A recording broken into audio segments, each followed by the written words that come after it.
સંતોની કૃપાથી પરમાત્માની દયાથી આપણને મનુષ્યનો જે દેહ મળ્યો છે,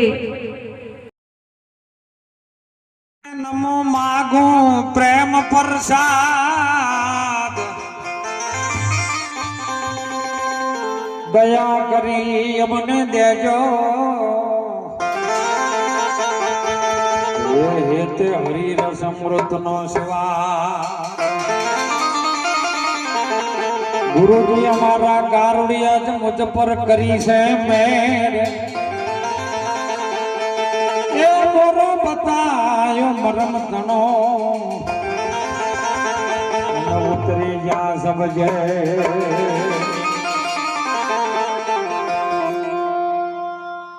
આ દુનિયા ભોળવાઈ જઈ રે ધતંગમાં, દુનિયા ભોળવાઈ જઈ।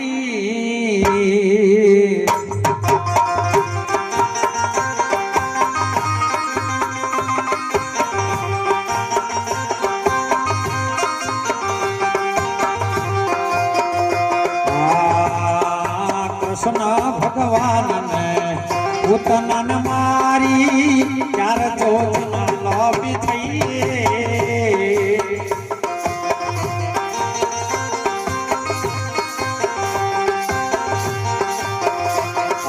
કૃષ્ણ ભગવાન માસી ઉતનન મારી ચાર ચોજના લાભી થઈ।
ભગવાને 1600 ગોપી હતી, ઓનાથી નાકી થઈ રે।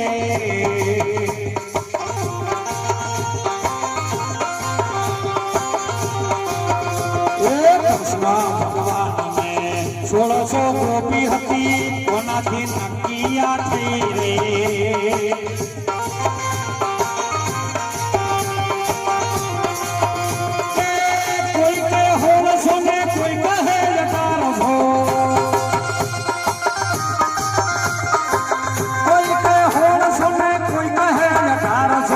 હજારોની ગણતરી થઈ રે તસંગામાં, દુનિયા ભોળવાઈ થઈ રે।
દગાયો ભરામાય રે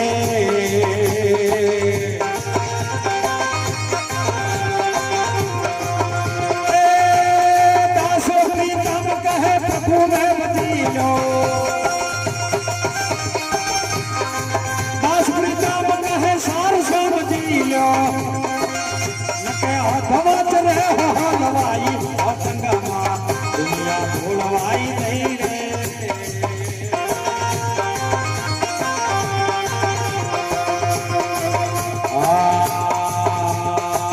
મારો સોંભળો મારો સોંભળો રે રનો દનારા હુકમ કરો તો પીર દાદરા નું તાર મારો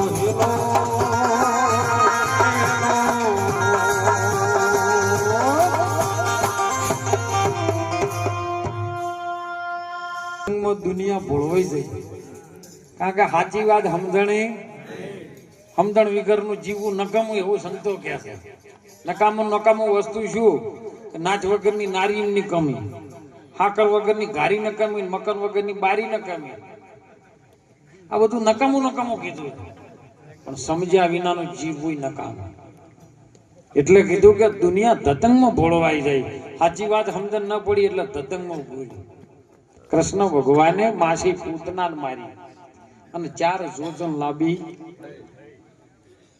હવે એમાં મફતલાલ બહુ ઊંડું ઉતરવા છે જેને વિજ્ઞાન ભણ્યો હોય જે માપતા હોય એને ખબર હશે 1 જોજન એટલે કેટલું થાય કોક તો જવાબ તો આલજો ભણેલા ગણેલા તો 1 જોજન એટલે કેટલું થાય કે અત્યારે જોજન ભણવામાં નહીં આવતું સંતોની શાસ્ત્રોની ભાષામાં 1 જોજન એટલે 12 કિલોમીટર થાય 12 ચોકો 48 4 જોજનના પૂતના લોબી થઈ આ શરીરના અંગોઠાથી મોડી જે વખત શમશાનમાં લાશ લાવવામાં આવે ને એટલે અંગોઠાને અગ્નિ આપવામાં આવે તો એનું આધ્યાત્મિક સિદ્ધાંત આવું છે સાહેબ અંગોઠાની જે ટચમાં તમે આલો એટલેથી મોડી અને ચોટી ઉધીનો જે પવન ચાલે છે એમાં 48 પ્રકારના વાયુ ચાલે છે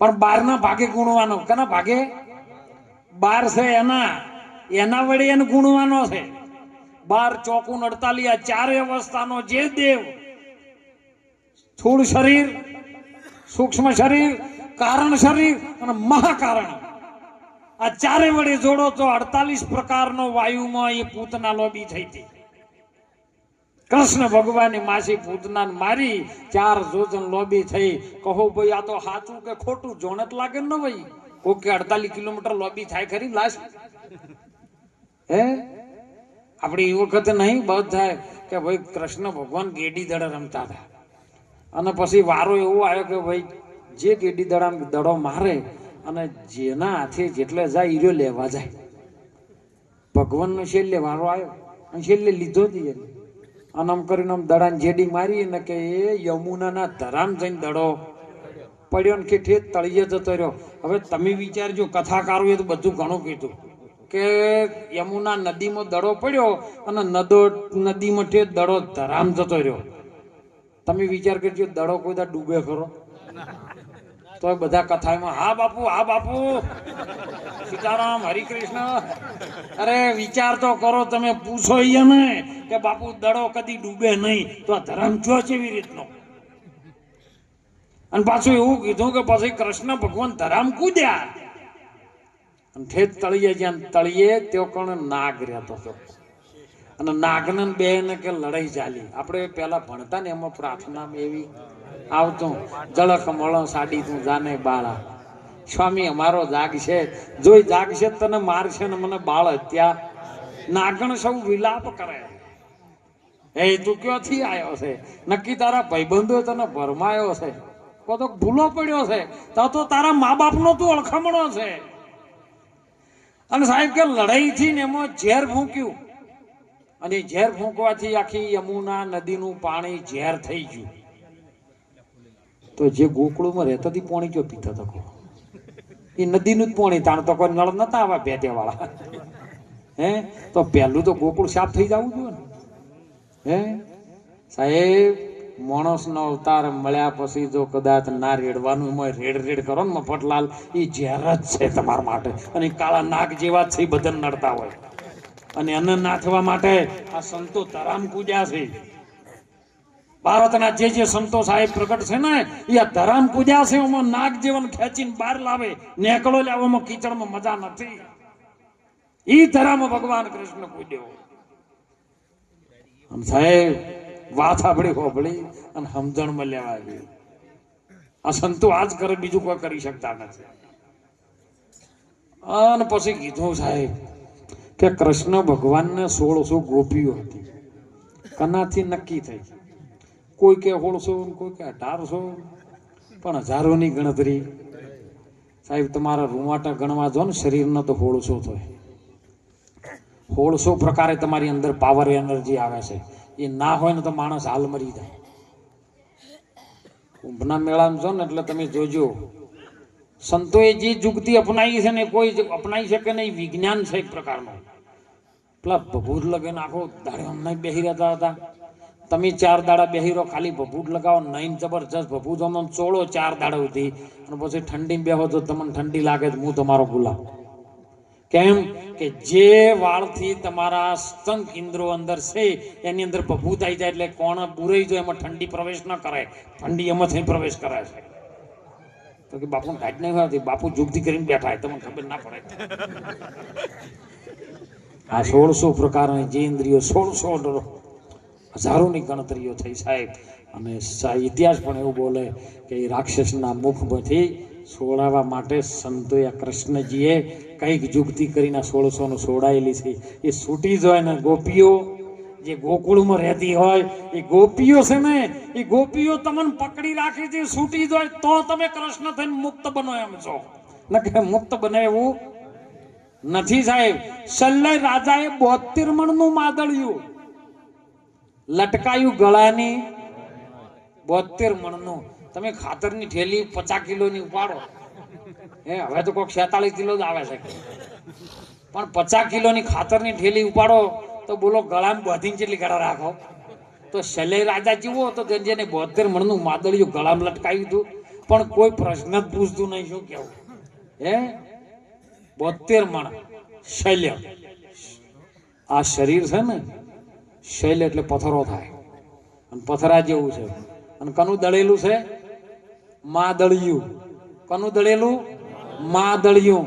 માદળિયું માએ 9 મહિના જેને દળી અને આર્યું પ્રગટ કર્યું છે, લટકાયું છે. હાથ ને 2 9, 72 મણ થાય. 72 નો સરવાળો 9 થાય. અને 9 પ્રકારની માયામાં માદળિયું આખું વિશ્વ લટકાઈને ફરીને બેઠું હોય. તમે બધા લટકાઈને બેઠા છો, એવું કહેવાય. કહો ભાઈ દોરડું. દોરડું સાહેબ મોહનું માયાનું છે, ઓનાથી લબડી રહ્યું છે. તમે એ મોહ ને માયા મૂકી દો. મોહ એવું નહીં કે તમે કામ કરતા બંધ થઈ જાઓ, તમારો પરિવાર પુરુષાર્થ કરવા માટે કામ ધંધો બંધ કરો, એ મોહ નહીં. પણ જે વસ્તુથી તમારી અંદર પેસીને ઘૂસી જાઓ અને એમાંથી ના નીકળી કોઈ મોટામાં મોટો મોહ. ઘણા નહીં કહેતા કે અમે તો શાકભાજી હું ટાઈમે ના લઈ જઉં તો ઘેર ગાધા વગર રહે. 9 મહિના શરીરમાં હતું, ઈદા કરીને તે ખબર આવી હતું. દૂધની થેલી કે ઘેંડા પોકાડું કે બધા નહીં આવે એમ કે મારા વગર તો નહીં ચાલે એમ. તું નતો તાણે દુનિયા ચાલતી હતી, તું સીતાણે ચાલે છે, અને તું આ શરીર છોડીને જતો રહે તોય ચાલવાનું ને. બસ તારો રે ભરોસો એ મને ભારી, એ જેવો ગરવો દાતાર, ગિરનારી રે બાવો ગિરનારી. સાહેબ 12 ઘઉંનો થોભલો રોચો કેટલો જમીન કેરી મોય. કહો ભાઈ એનો ખાડો કેટલો ઊંડો કર્યો છે, 12 ઘઉં. હવે એવડો મોટો થોભલો તાણો આમાંથી જે 12 છે ને એ થા ભલો થઈ જાય ને તો મોટામાં મોટો ખાડો છે ને એ અદેખાઈનો છે. એ અદેખાઈના ખાડામાં થોભલો રોપીને ઉભો જ છે, એમાંથી જો નીકળી જાય તો આપણું કલ્યાણ થઈ જાય એવું છે. જેમ કરી બાજ ભીડાઈ સાહેબ, એને બાજ વળવાની એમ હોય, અદેખાઈ આવે ને એટલે થોભલો મોટો ઉભો થઈ જાય એમાં. અને જો આગા પાછો ના જાય કે કદીએ, કેમ કે એ અદેખાઈમાં પડ્યો છે, પેલો કરી જાય છે ને. ઓનાથી ના થવું જોઈએ. આ અદેખાઈમાં આવે ને એટલે થોભલો એ નહીં રહે. 12 ઘઉંનો થોભલો રોપ્યો, કેટલો જમીનની મોય. અરે ખાડો એનો કેટલો ઊંડો કર્યો, ચમ કરીને એની બાત ભણાઈ સાહેબ, તતંગમાં દુનિયા બોળવાઈ જાય. ભ્રમણી લોકોએ આ જગતમાં બધી ભ્રમણાઓ ગાલી છે અને જગત ગયું છે ભરમાઈ. દાસ પ્રીતમ સાહેબ કહે તમે પ્રેમથી ભજી લેજો, સાર સમજી લેજો, નહીતર અધવચ રહેશો હલવાઈ, તતંગમાં દુનિયા વળવાઈ જાય. અરે સાહેબ સુંદર કીધું છે, સદગુરુજીએ મને પારખનો રસ્તો બતાવ્યો, પારખનો રસ્તો બતાવ્યો, મને આપમાં આપ ઓળખાયો. ગુરુજીએ મને પારખનો રસ્તો, ઓહમ બ્રહ્મા સોહમ શંકર વિષ્ણુએ રરા સુણાયો. ત્રણનું ગુજારું આ જગતમાં ચાલે છે ને એનાથી અટક્યો છે સંસારો. ગુરુજી મને પારખનો રસ્તો બતાવ્યો. 6 માતાના શાસ્ત્ર બનાવ્યા ને 18 માતાના પુરાણો, 24 માતામાં જેને પ્રગટ પાયો ને 40 ગુણે અથડાયો. સદગુરુજી મને પારખનો રસ્તો, એ સમજુ હતો પણ સમજી ન શક્યો, અને ગુરુ વાલા હતા તોય તું ભરમાયો. 4 શબ્દને જોણ્યા વિના એ અજ્ઞાની ગોથા ખાયો. ગુરુજી મને પારખનો રસ્તો. સાહેબ મહાપુરુષો સંતો આપણા પોકાર કરી કરીને થાકી ગયા, જેમ ભગવાન રામદેવ હે રામ કૃષ્ણ જેવા આવા પ્રગટ સંતો અત્યારે થોડું થોડું કરીને પણ જીવોને જગાડવાની જે મહેનત કરી રહ્યા છે ને, એની સાચી વાતને ખૂબ જાણજો. આવનાર પેઢી ખૂબ સારું શિક્ષણ પ્રાપ્ત કરે, ખૂબ સારો સંસ્કાર પ્રાપ્ત કરે, એવું બધા આપણે ભેળા મળીને કોઈ પણ પક્ષની સંપ્રદાયની વાદાવાદ કે હું કઈ અદેખાઈ આપણે કરવું નથી. બધાને જે જાણ્યું પણ એકબીજાની સંપ્રદાયના પગ ખેંચવાનું રાખતા. ગામમાં સરપંચ ઉભા છે એક દાડો કે ભાઈ આપણા ગામમાં સરપંચની ચૂંટણી આવશે ને, સરપંચ ઉભા કરવા 50 જણાની ફોરમ ભર્યું. ગોમબાળા કે 50 જણા સરપંચો હોય તો આપણે વોટ કરીને હાલવું એમ. કોઈ ગાવા માટમાં જોડે જઈને ઉભા રહ્યા કે બાપુ 50 જણા મારા ગામમાં સરપંચના ફોરમ ભરી શું કરવું કહો. બાપુ કે એક સલાહ હાલું કે શું 50 જણાને કાલે જઈને કૂવામાં નાખ. બાપુ આવું થતું છે પણ કે કૂવામાં ઉતારવાના ફોર લઈને પછી દોયડું બહાર ગાડી લેવાનું, પછી તમારે કહેવાનું કે જે પેલો નીકળે ને એ સરપંચ. બોલો થાય કે એમાં તો વાની જઈને 50 જણાને કૂવામાં નાખ્યા. બીજા દાડે કે હડો લે ભાઈ સરપંચ ફોરમ ભરાવ પણ આપણે કૂવામાં એક વાત કરવાની છે. એટલે બધાને કૂવામાં ઉતારીને દોયડું ગાડી લીધું કે હવે તમારા પાસે શરત છે ભાઈ, જે પહેલો બહાર નીકળે ને એને આપણે સરપંચનો હાર પહેરાવાનો છે. એટલે મોય અંદર અંદર મીટિંગ થવા માંડી કે તું ફોરમ ના ભરે ને હું તને 10,000 રૂપિયા આલ્યો. પેલો કે ભાઈ ત્યાં વગર સરપંચને 10,000 મળતા હોય તો પણ કે એક કામ કરવું પડશે. કે શું કૂવામાં શું કામ કરવાનું? કે તાર ખભા ઉપર મને ઉભો રહ્યા. એટલે પેલો એના ખભા ઉપર ઉભો રહીને 10,000 પેલાને નક્કી કર્યા. એટલે પેલો ને તો બીજો ત્રીજો હતો ને કે 20,000 હું તો ના લ્યો, તારા ખભા ઉપર મને વાગ્યો. 30,000 40,000 50,000 ને 60,000 ને લાખે 2 લાખે પહોંચ્યું. હતો ઠેઠ ઉપર હતો ને પેલો નેચો કે મારા બેટા ઉપેર વાળા 5 લાખ લઈ જાય મને 10,000 માં આટલો બધો ટેકો ખેંચી લીધું. બધો ટેકો નેચે વાળા ટેકો ખેંચી લીધું.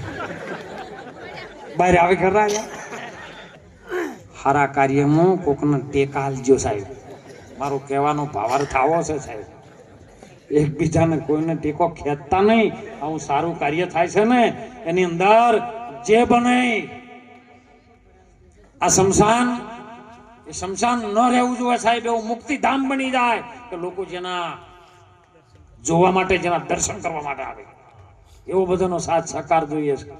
અને કેવલ એક હાથે તાળી નહીં પડે, બધાનો સાથ સહકાર બધાની જરૂરિયાત છે.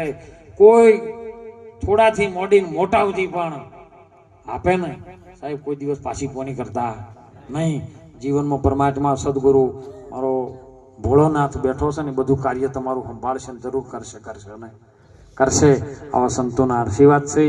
મારી ભારતની સનાતન ધર્મની શક્તિને વંદન કરું છું. દરેક ગુરુ મહાપુરુષો, સાથ સહકાર આપેલા દાનવીર દાદાઓ, જેમને આ કાર્ય કરવા માટે ખૂબ અમારા મોતીભાઈ, પ્રકાશભાઈ, શૈલેષભાઈ બધા ભેળા થઈ અને દરેકનો ભાવ છે ને એ બધા સાથે રહી તમે કાર્ય ગુરુ લઈને ભોળાનાથ તમારું હાજરીમાં રહેશે અને જરૂર સારું થશે ને. થશે. એટલે એ જ વિનંતી સાથે સૌ સંતોના ચરણમાં વંદન કરો, વાણીને વિરામ કરો. બોલો સદગુરુ ભગવાન કી, નારી મહારાજ કી.